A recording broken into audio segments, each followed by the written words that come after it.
It's the Opperman Report. And now, here is investigator Ed Opperman. Okay, welcome to the Opperman Report. I'm your host, Private Investigator Ed Opperman. You can find me at Opperman Investigations and Digital Forensic Consulting through my website, emailrevealer.com, or just contact me directly at oppermaninvestigations@gmail.com. If you like our show, be sure and check out our Patreon. Everything you hear Monday to Friday on AM/FM radio, you can find at Opperman Report Patreon. If you miss a show, it'll be there. All the commercials are cut out ad-free. We put up exclusive content. We put up content in advance before it's aired. A lot of free documents. All the Trump indictments are up there. The Lev Parnas letter to Congress is up there. The Devin Archer unedited transcript is up there about the Hunter Biden situation. Everything, a lot of free content, a lot of free documents. I love to put that stuff up. And by the way, what was it? I just got something the other night. I got it within minutes of it being public. I think the second person to put it up was like the Washington Post or the New York Times or something. So I'm pretty good at that kind of stuff. The archives are free. Go to Spreaker.com. There's a chat room. You get an email notification when we put up new content. I do a live show every Friday night, 8 p.m. Eastern Standard Time. And if you go there and look up our guest today, Patrick Bergy, we have an archive show with him over there.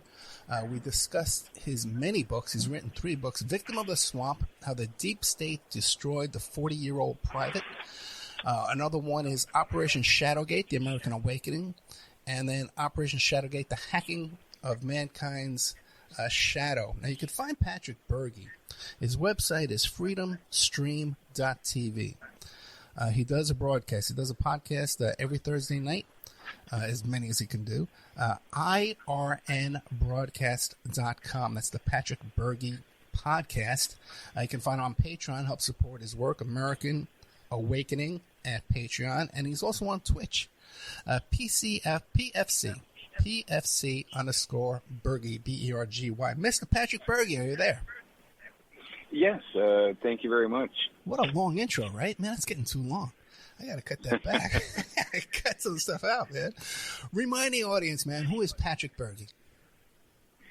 So, I was the whistleblower in the Shadowgate documentary, and that was a documentary that was based on my key tam that I had filed in D.C. federal court around January of 2020. And right after, so August 14th, this past Monday, was the 3rd year anniversary when Millie Weaver, a contract journalist with InfoWars, was uploading the documentary Shadowgate, and her brother, and her husband were all arrested on a fabricated, sealed indictment that was later thrown out as being fabricated. Literally, so while they're uploading a documentary based on election influence, using social media psychological warfare, basically the same things that were exposed, not even basically, these same things, same people, same organizations that were exposed in the Twitter 8 files is what I was exposing in August of 2020 when Millie was arrested while uploading that. So nothing was ever done about that. Millie and Gavin were later in November were invited to D.C. by Patrick Byrne, Rudy Giuliani, some others, and they ended up becoming key figures in the dissemination of most of the misinformation and disinformation that you see Trump being accused of disseminating. Right? They were the ones really behind the scenes working with Rudy and these others. I was invited up there. I went there as a whistleblower. I submitted my affidavit to them. I wasn't there as some sort of like asset trying to reverse the outcome of an election. Most of the stuff that I witnessed there, when it came to the PCAPs and other things, I told them was garbage. or unverifiable or, wow, I'd be careful with that. That doesn't sound normal. And, later on, all of those things that I had claimed and called out ended up being accurate and true. So that would Patrick, be real quick. the elevator version of Patrick Bergy. I always say the soccer field. We meet our kids, we're playing soccer. Who are you? Right. Yeah. But no, where were they getting this information from? The stuff by Hugo Chavez, and where was that coming from? Funny story about the Hugo Chavez thing and the Venezuela thing. Found out later on when Tory did when Lev Parnas did a Twitter Spaces with Tory and Milley, that the former president of Venezuela was one of Rudy Giuliani's clients with Giuliani's lobby firm. Go figure. Wait, which one though? But that was Guaido, right? Which one? I can't remember which one it was. Well, something, man. That coup that just took place, that attempted coup that was put down by the angry fishermen. Rudy's clients were all over that coup attempt. These guys and their D.C. lobby firms making millions of dollars. Influencing policy that our, elected officials are actually elected to do. I'm wondering why we pay so much for these guys to do stuff that our elected officials are supposed to actually be doing, and in the process providing transparency for us. But you don't. You have the military-industrial complex. You got all these retired generals that basically run D.C. They run the D.C. lobby firms. My old boss, Jones Group International, General Jones, he was, I worked for a small family-owned business that called Dynology that his family owned for 8 years. And he was the subject of my whistleblower claim back in 2015. You mentioned Lev Parnas. I've been talking to Lev Parnas, and he says that he was on a plane heading to Vienna. First of all, he said that that the way that Hunter Biden got that job at Burisnov was because through Rudy Giuliani's agent over in Ukraine that got Rudy speaking gigs over in Ukraine. Would not surprise me at all. Then he says the Russian FSB was telling Hunter, "Hey man, we got drugs for you, we got hookers for you over in Kazakhstan. Head over there." Then they were filming him, and that's some of the material we found on the laptop. What do you know about that? I know that, I have spoken to Lev Parnas. I reached out to him because basically I saw him being attacked by the same people that I was working with, and they turned around and attacked me when I didn't want to play their BS games. Yeah. There, so you don't have to edit that one later.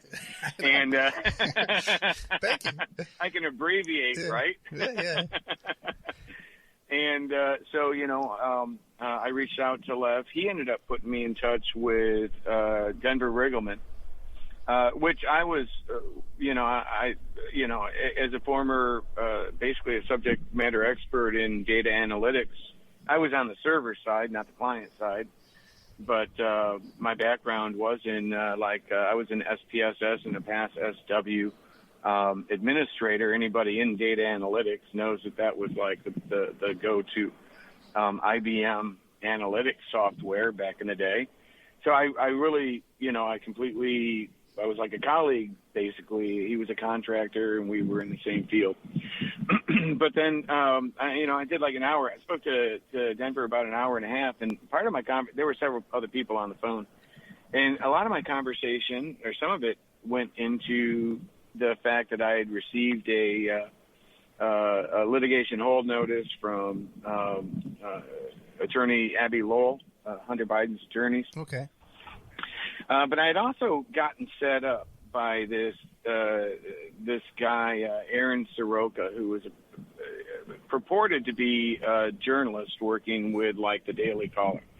And but he apparently was also working with Kevin Morris, who was Hunter Biden's attorney, his other attorney, the one that paid the $2 million IRS bill. Yeah, and then, and they had offered me. I have it in text messages and DMs, right? He was like, "Hey, you should talk to him. He'll pay you over like over $10,000 for your information." And I'm like, "Why would he do that? All my information is in these affidavits, and I'm freely giving it to you right now." So I'm like, you guys just want to try to set me up and discredit me by saying, "Oh, he's taking money from Hunter Biden." No. So I turned him down, got away from him, and then I found out that Denver was getting paid by Hunter Biden, that same attorney. And I'm like, so I got pissed off at Denver, saying, "Why would you, knowing that I had this engagement, and this attorney was literally in an affidavit that I submitted to the Department of Justice as potential witness tampering." And I'm like, why would you set me up? Why would Denver set me up like that? And why is someone that is supposed to be like this fact witness on this stuff, why is this person getting paid by somebody connected to, by Hunter Biden's attorney? So I separated myself from them. I don't think really Lev liked that very much because he's the one that introduced me, and I respect Lev, but I'm like, why do you guys do this? I hope Lev's not taking money from Kevin Morris. I don't know, but that's the first thing that comes to my mind. And if he is, how do you trust the information that you're getting is going to be all the information, or if it's just going to be information that favors, the person paying them? What a swamp. I don't make a lot of friends. I don't make a lot of friends, Ed. Yeah. It's just... one more thing that Lev says, though, is he was on a plane with Sean Hannity. They were going to Vienna to pick up one of the loaded laptops, and Rudy was supposed to be on the plane, but he canceled at the very last second, and then Lev was arrested. Oh, interesting. Yeah. Hannity was arrested? No, not Hannity. No, Hannity was on there to do an interview. He had nothing to do with the laptop. Just happened to be on a plane on another matter, Mr. Hannity. Okay. But Hannity was there, like, on the plane with Lev when Lev was arrested? The trip was Hannity, Rudy, and Lev. Rudy canceled at the very last second. Lev gets arrested. Hannity's untouched. He goes over to Vienna to do some kind of an interview. Yeah, well, Rudy completely set Lev up with Millie and Tori. These are assets that are... I know Millie is under an NDA with Rudy. Oh, really? And they've been paid by him in different ways. Not to mention, Rudy's now pushing their CUCS device, and what kind of device? They have a thing called CUCS, QUX. Yeah. It's a funny name, right? Yeah, porn. It's supposed to be, like the safe network for you to be able to enjoy a new social media experience on, but with a box that you pay like, hundreds of dollars for, and then a monthly subscription that you pay for. But they're better than Facebook or Mark Zuckerman because they never actually explain that. They just say that these guys are bad, you should use our service, and you'll be safe. But I'm like, everybody involved with their service has been involved with selling data. For example, Rudy Giuliani's client, Mike Tremarco. Mike Tremarco was the owner of Dish Networks, or one of the founders, or he was deeply involved, maybe the CFO of Dish Networks, very high in Dish Networks. Well, Dish Networks, Rudy and Mike Tremarco were in the process of suing Alexander Nix for like $60 million. Nix was the owner of Cambridge Analytica. Right. So I'm wondering, what was the $60 million for? Was that for, data that he had sold Nix from Dish Networks in the same fashion that Facebook got fined $1 billion for? I don't know. Seems like people would want to ask these questions because they were fined $1 billion for, using your data to build predictive models to reflexively influence how you vote. I don't think Democrats or Republicans like that. And that's kind of what I've been trying to speak out and expose. And that is very important to understand. Fair elections. Yeah, that is your field of study that you did in the military that you're famous for. Yes, sir. Right. Or infamous, maybe, at this point. But, yeah, there you go. Patrick Bergy. I was just the IT guy, man. We're talking to Patrick. Let's get some stuff here. Patrick Bergy. We're talking to Patrick Bergy, freedomstream.tv. That's his website, irnbroadcast.com. Every Thursday night with a podcast. His Patreon is American Awakening, and you can find him on Twitch. PFC_Bergy, Bergy. Several books. Victim of the Swamp, How the Deep State Destroyed the 40-Year-Old Private, Operation Shadowgate, The American Awakening, and Operation Shadowgate, The Hacking of Mankind's Shadow. We have to have you come on one day, just for like 2 or 3 hours, and really, really, really, really pick your brain. Would love to. I know. Well, listen. This is my life. I know. can talk this all day. I hear you, man. No, real quick question, and then I want to get into all the new indictments. Your amicus brief you attached to the search warrant over there in Mar-a-Lago and what happened with that, and then also to you're attaching some new amicus briefs to the current indictments, and also your testimony before the January 6th committee. Before we get to that, do you think it's possible that they're getting this crew of Sidney Powell and Flynn and these characters with this information about the satellites and Italy and firefights and all this stuff, right? This stuff, man. Could they have been getting that from the Russians? Well, the satellites and the Italy stuff, that was all tied to Alexander Nix, right? So they were targeting Alexander Nix. Who was they? Well, Rudy and the other people that were tasked to do it by Trump from that letter that Trump was handed that Christmas Eve by that woman that had this information about them stealing the election in Italy. And she hands Trump a letter, and Trump's like, oh, my God, I got to put Rudy on this. Well, put Rudy on it. He's got a $60 million financial connection to the guy that they're investigating. Oh, my God. You think maybe for transparency we could find somebody not currently suing Alexander Nix for $60 million? Maybe, I don't know. And Sidney Powell, right? Yeah. I sent her a letter, an email, when I was in D.C. with our team up there, saying, because I saw her on stage with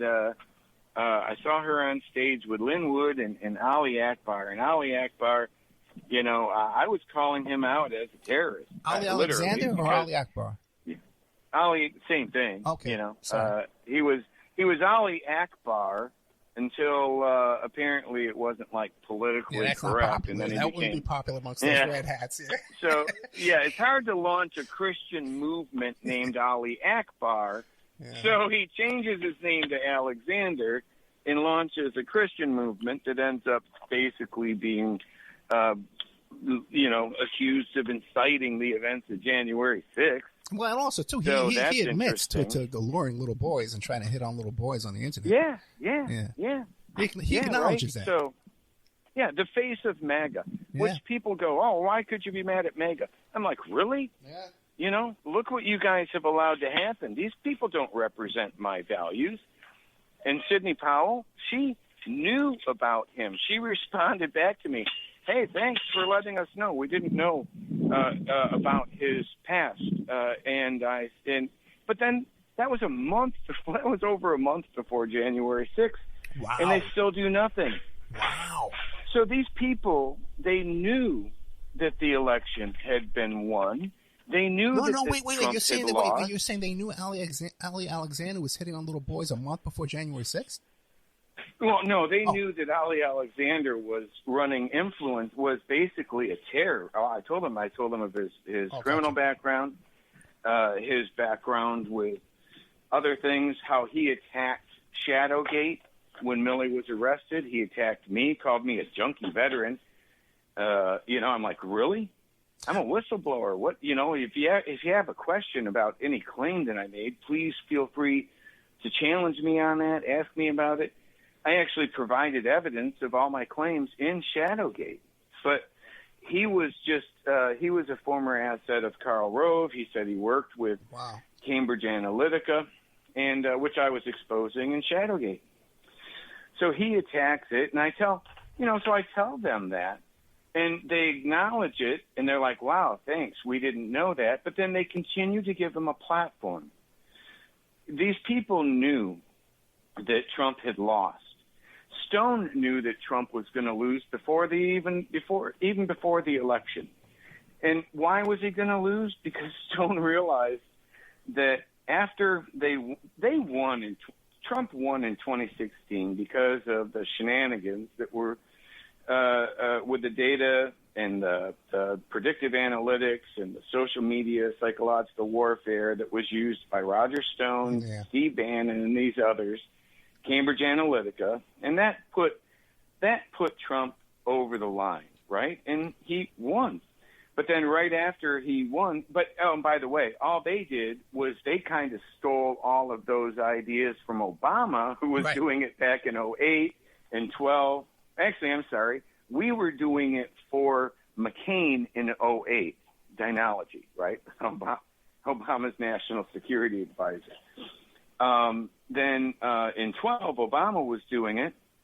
Then Facebook caught on and said, hey, you can't be using our data like that. And they shut down all the APIs.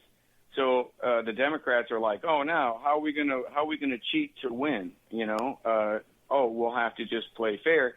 But then Bannon came around and said, hey, we could set up this Cambridge Analytica thing. We could get people to give us their data. And, and then once they allow us authorization to have their data, we can grab all of their friends' data, right? And so that's what Cambridge Analytica did. That's what they were sued for $1 billion, put out of business, and found guilty of. So all of that, those resources and networks were taken down, shut down by, actually people connected to Tremarco and Giuliani, right? One of the people involved with that was this professor. I can't think of her name right now. But she was like a friend of Mike Tremarco's, who was also involved with the Cambridge Analytica, with the British news firm that exposed him. So Trump knew, Trump, I'm not saying Trump, I know that Roger Stone knew that that they were going to be hurting in 2020, because now not only did they lose Cambridge Analytica, but my old boss, General Jones, as chairman of the board of Atlantic Council, went and partnered with Facebook to restore election integrity worldwide and to combat fake news, quote unquote, right? So the guy that I built the ShadowNet for, which was designed to destroy the integrity of elections, is who Facebook tapped to partner with to restore the integrity of elections. I always just found that really fascinating, right? So Stone and those guys knew that they weren't going to win, because not only was their tools to cheat taken away from them, it was reestablished, rebuilt formidably against the by the Democrats against them. They now controlled every post that Trump made. They were able to shadow ban everything labeled MAGA, right? Yeah. Tell me that didn't have an impact on the election. Of course it did. Everybody's wondering, Trump's like, oh, I can't, they won by 10 million votes. That's never happened before. No shit. And those are exactly the numbers I would expect based on the command and control that they had over mainstream media. Hell, the former vice president of Jones Group International sits at Fox News right now as the one of the chief White House correspondents. They have assets all through the media. They control the social media. He lost because of that, not because of the voting machines. But I will add, Scott Bennett, right? Yeah. Scott Bennett had the Democrats' playbook. The Democrats knew that win or lose, Trump's, the Republicans were going to go after the integrity of the voting machines, right? Scott Bennett had their playbook from one of the highest people in the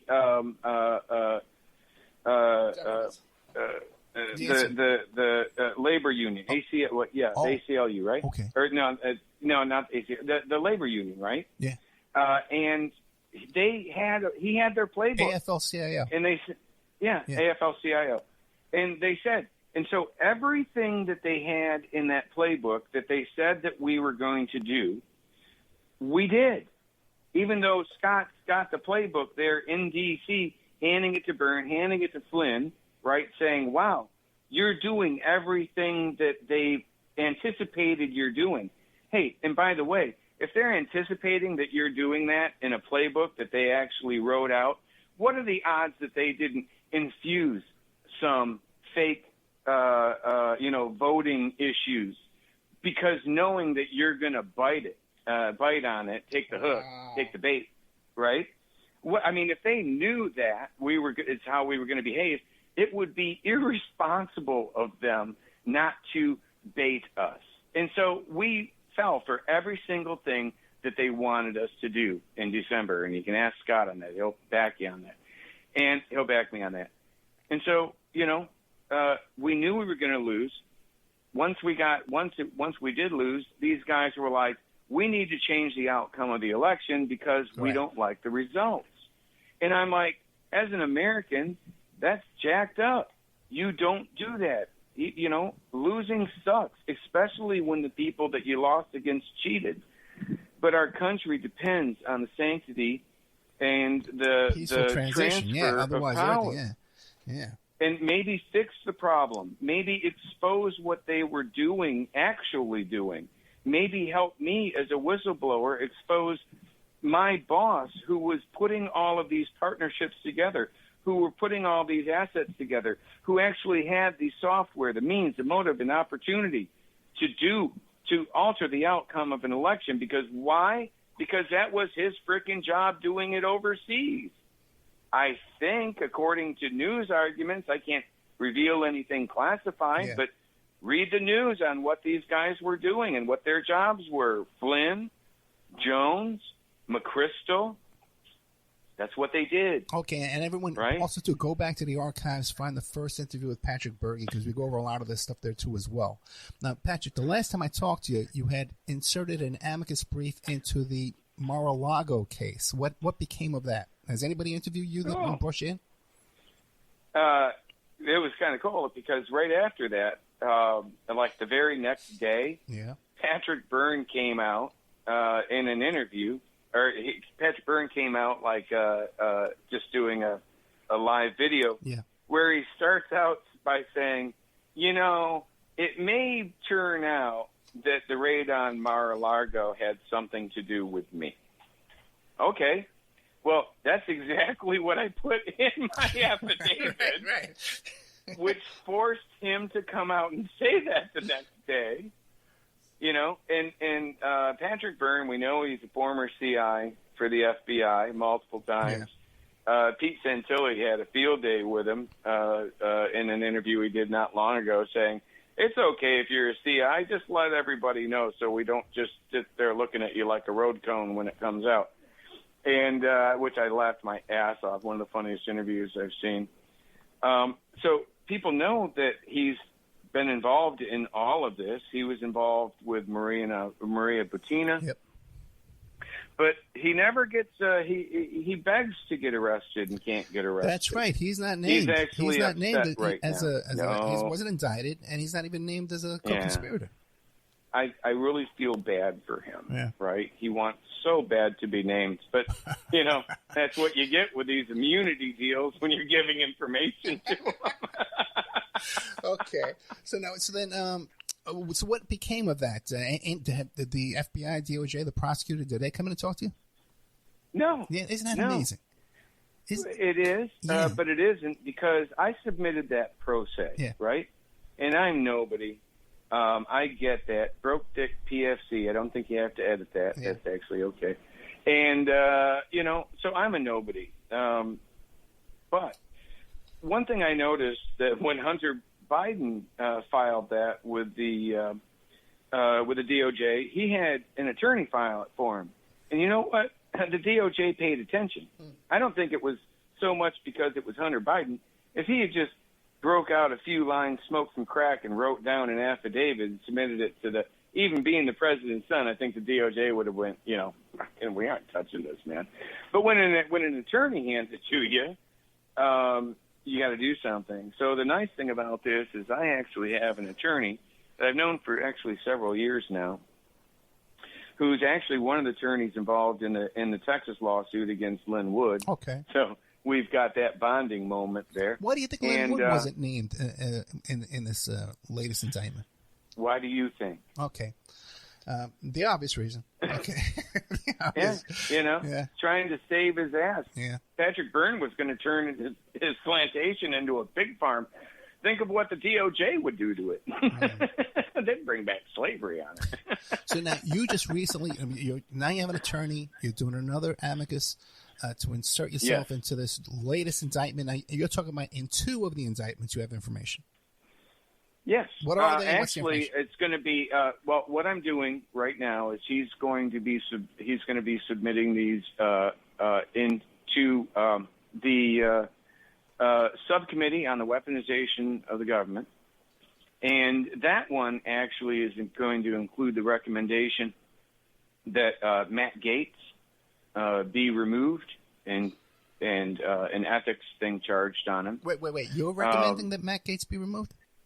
Oh, absolutely. Okay. Absolutely. I walked up to Matt Gaetz while Millie Weaver was still in jail. And by the way, Shadowgate wouldn't have even need to have happened. Matt Gaetz has had my information since January of 2019. And he's very close to Roger Stone's. Well, Shadowgate comes out, and I go up to Matt Gaetz outside of Congress, and I'm like, Matt, remember me? I'm the guy, with the Shadow Net. I gave you all this stuff. And I said, Millie Weaver's been arrested. Have you heard about Shadowgate? And he looks down at his phone, looks up at me and says, girlfriend's calling, gotta run. And he literally ran from me. And so I'm like, well, you piece of crap. So this guy Alpha he was in a Twitter Spaces a while back. Matt Gaetz was, and Alpha asked him, hey, what about that? What about the arrest of Millie Weaver and Shadowgate and the documentation that Patrick Bergy brought to you as a whistleblower? And he's like, oh no, there's no way I'm going to be talking about Shadowgate in this public space. He's like, you've reached my limit. And I'm sitting there going, reached his limit? You mean freaking? You might have to beat that one.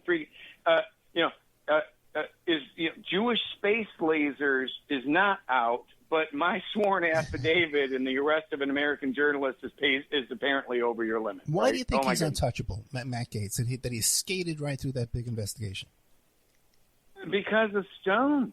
Because of the influence that he had. He hired Stone as his PR guy. And Stone was the one that called for Millie to be fired, right? So before Millie was even out of jail, before she could even defend herself, and I'm not sitting here obviously defending Millie. I've made several very accusatory claims earlier. But before Millie Weaver's even out of jail, Roger Stone's calling for her to be fired. Why? Because of the claims that I made about his old partner, Paul Manafort, right? And this is actually, I've seen from several witnesses, a tactic with Roger Stone where he will go after. He doesn't go after him. He uses assets like Jonathan Lee Riches or Matt Gaetz. So I'm just saying I'm trying to go and expose my claims as a whistleblower before before that subcommittee, which calls out Roger Stone for firing Millie Weaver, who was instead of actually investigating why she was arrested. Was this politically motivated? Because this was a journalist. I don't care what you think of this person. Yeah. Because you two don't get along that well, right? You two have kind of a beef, right? You and Millie? Yeah, no, we do. We do because, they kind of went towards, working with General Flynn right. and Patrick Byrne and these guys. I was there with them watching the same things that they were, and I'm like, listen, these guys are just as crooked as can be. They don't want election integrity. They want to overturn this election. Yeah. I said, I want nothing to do with these guys. And, you know, and then Millie was they were looking at money for funding, for backing cucks. And I'm like, you know, no, I don't want. And so I spoke out about that publicly, and everybody got ticked off at me. And there you go. Okay, we got about 15 minutes left. Okay, and then I'm going to beg you to come back. Okay, we got 15 minutes left. Okay, and what's in your amicus? What do you have new to share us, and what's going on with it? Well, it's been updated with information like that. It's been updated with information involving that journalist I spoke to you about, Aaron Soroka. Okay. It's been updated with the Hunter Biden's other attorney, Abby Lowell. You know, Abby Lowell sent me a litigation hold notice, right? Yeah. How did he get that information? Well, I was told by Abby Lowell's attorney that was working with him, taking my information, that Merrick Garland himself, after receiving my affidavit at the Department of Justice, reached out. My affidavit exposing all of this reached out to Abby Lowell and told him about my affidavit, which in turn I ended up getting a legal notice by Abby Lowell. I still, to this day, have not been contacted by the Department of Justice for the freaking affidavit that I sent. Apparently, my affidavit was warranted them giving it to Hunter Biden, but didn't warrant them actually coming and investigating my claims or interviewing me. Amazing. What's up with that? Yeah. I mean, this is freaking Garland. And by the way, that claim was made during a recorded statement. So all anybody has to do is get that recorded statement from Abby Lowell, which probably won't be hard, right? But, you know, if we could get him in a lawsuit, if DOJ used the same tactics on Hunter Biden, on the Bidens as they did on Trump, they could probably get that freaking information. Well, you know what I really found amazing, too, is in the Devin Archer testimony, you know, he starts bringing up John Kerry's son. Nobody wants to talk. Mm-hmm. He's doing the same exact thing. Yeah, he was partners. Yeah. No, we're not interested. Move on. Well, think about what he actually said, the most important thing that nobody has even mentioned yet. Okay. And that is, what was Hunter Biden doing at the same time that I was working psychological warfare contracts, DOD weapons contracts, basically, for General Jones, Obama's national security advisor and the former NATO Supreme Allied Commander, right? Okay, so they're making money. At the same time, from like 2007 to 2010, Hunter Biden, according to Archer, was profiting from selling the military, like, ballistic vests. Really? What other things were the Bidens profiting from selling as to our military, right? So these guys, so he's the vice president. He's supposed to be either keeping us out of wars or winning wars, right? So should the person responsible for either keeping us out of war or going into war actually be profiting from that? Well, yeah, and the partner was the Secretary of State. The partner's son was Secretary of State. There you go. So everybody's looking at, like, the Ukraine thing, and that's bad. And they're looking, look at China. China bad, all these things, right? Yes, they are. But go back to 2008, and you can actually find contract fraud, right? Because there's no way that ethically they should be able to do this.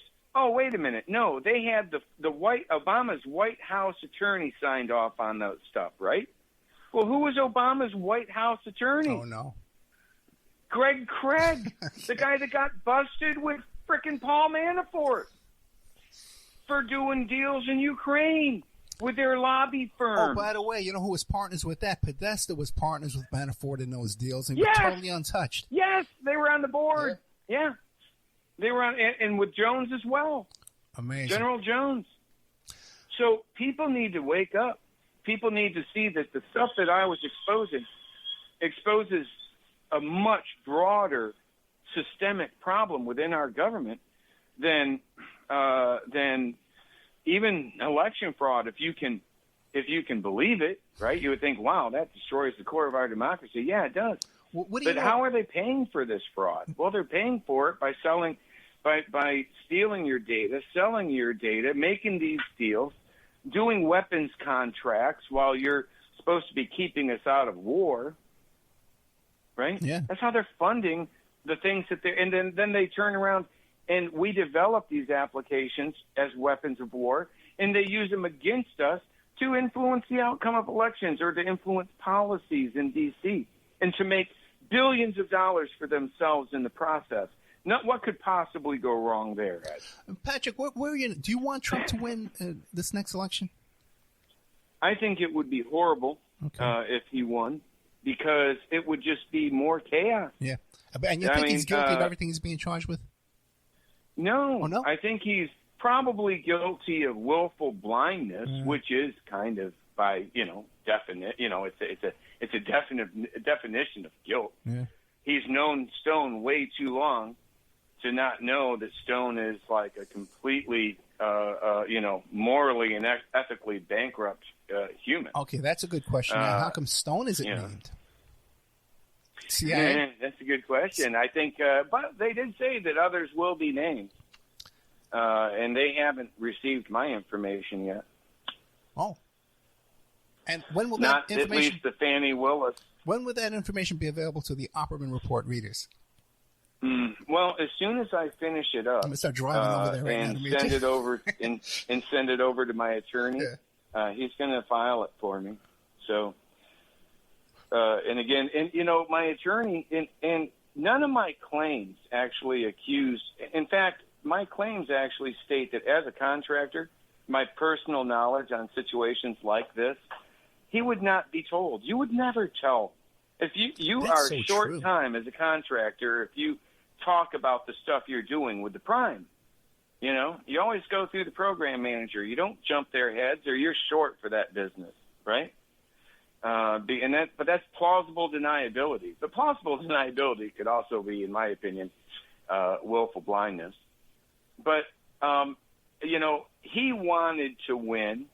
He may have truly believed the stuff that he was being told.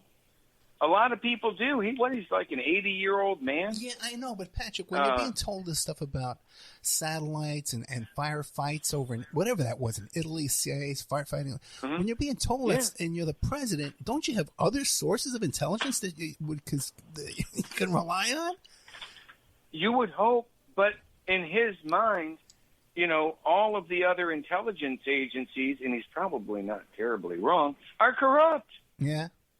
So, it's like, who am I going to believe?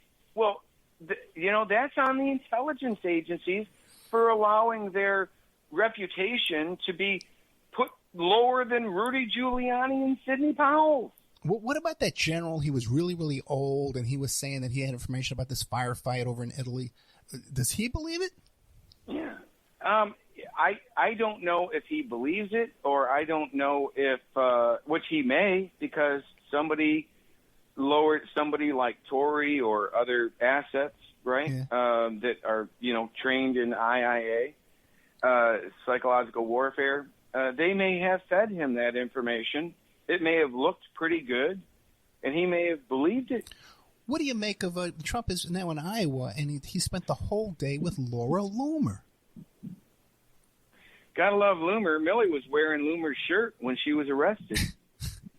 But he's look for one report. Show me one report that the great investigative journalist Laura Loomer, or Laura Logan, ever did about the arrest of her friend and colleague, Millie Weaver, right?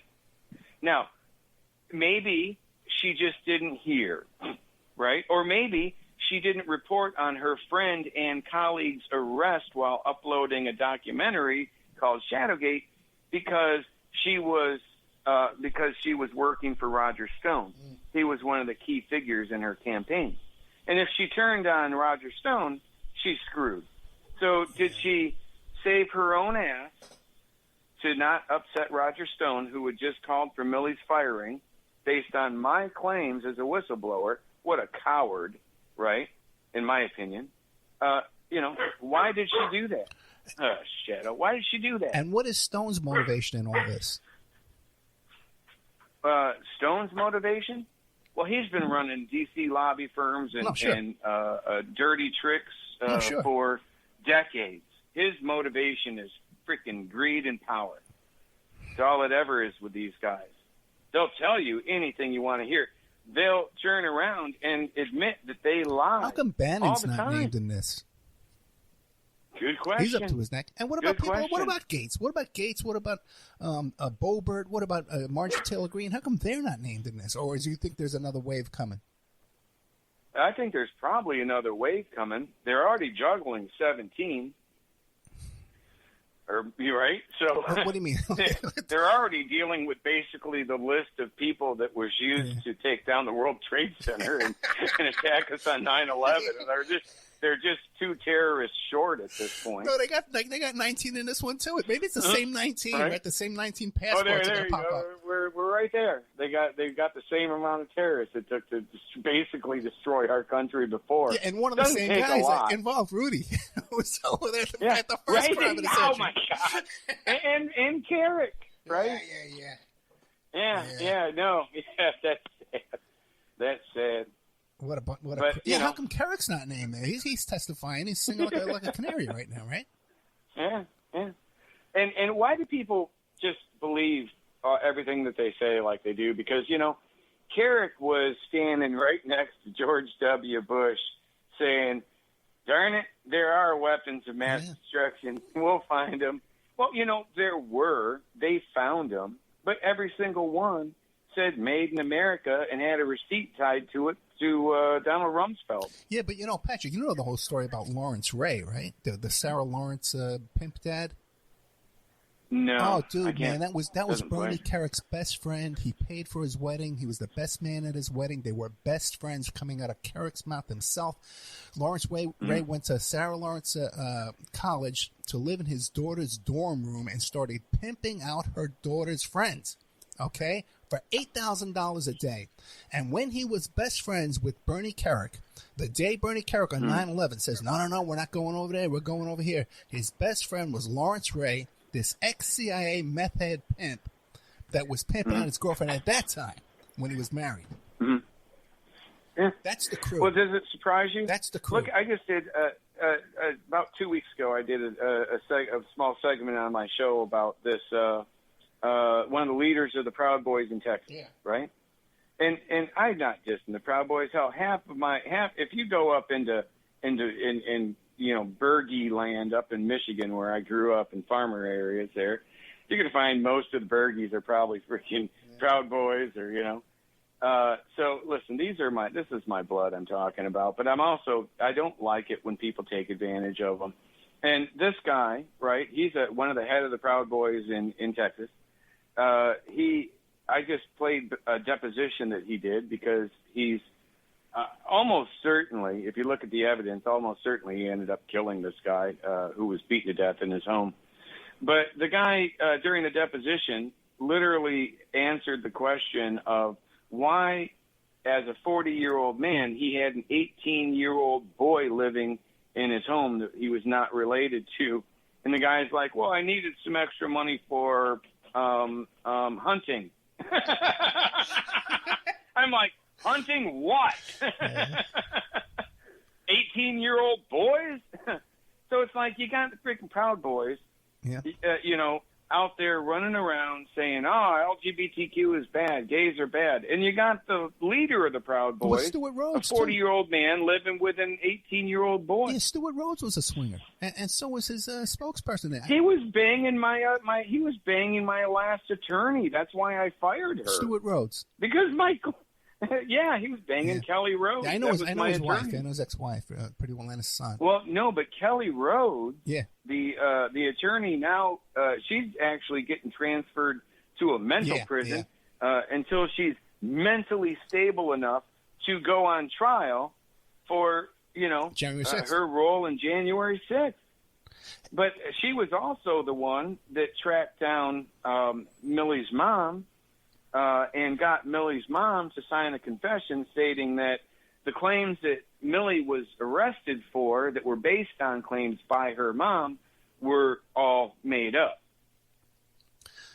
So they're all tied. Yeah. They're all tied back to this small group of basically little like social media influencers, little IIA assets that are working contracts for larger people like InfoWars. I sat on InfoWars and said that to Alex Jones's face.